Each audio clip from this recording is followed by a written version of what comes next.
कोल्हापूर महानगरपालिका निवडणुकीत राजकीय समीकरण बदलण्याचे संकेत मिळाले आहेत।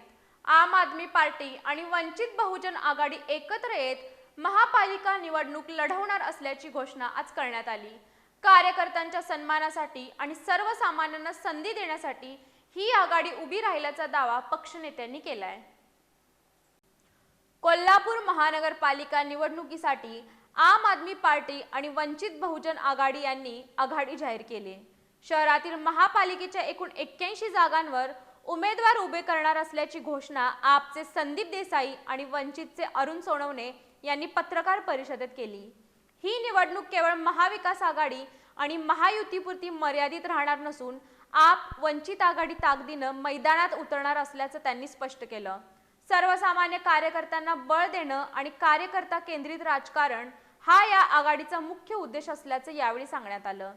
प्रचाराच्या काळात कार्यकर्त्यांचा वापर करून निवडणूक लागल्यानंतर त्यांना वाऱ्यावर सोडण्याची प्रस्थापित पक्षाची प्रवृत्ती चुकीची असल्याची टीका यावेळी करण्यात आली। कोल्हापूर हे स्वाभिमान शहर असून अन्याय आणि दबावाशाही विरोधात कोल्हापूरकरांनी नेहमीच आवाज उठवला असल्याचं नेत्यांनी सांगितलं। आगामी निवडणूक कार्यकर्ता पॅटर्नवर लढवली जाणार असून शाहू, फुले, आंबेडकर विचारसरणी मांडणाऱ्या सर्व घटकांची साथ मिळेल असा विश्वास यावेळी व्यक्त करण्यात आला।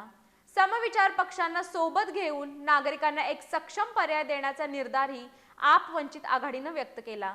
या पत्रकार परिषदेला अमित नागटिळे, अरुण सोनवणे, संदीप देसाई, उत्तम पाटील आणि कार्यकर्ते मोठ्या संख्येने उपस्थित होते।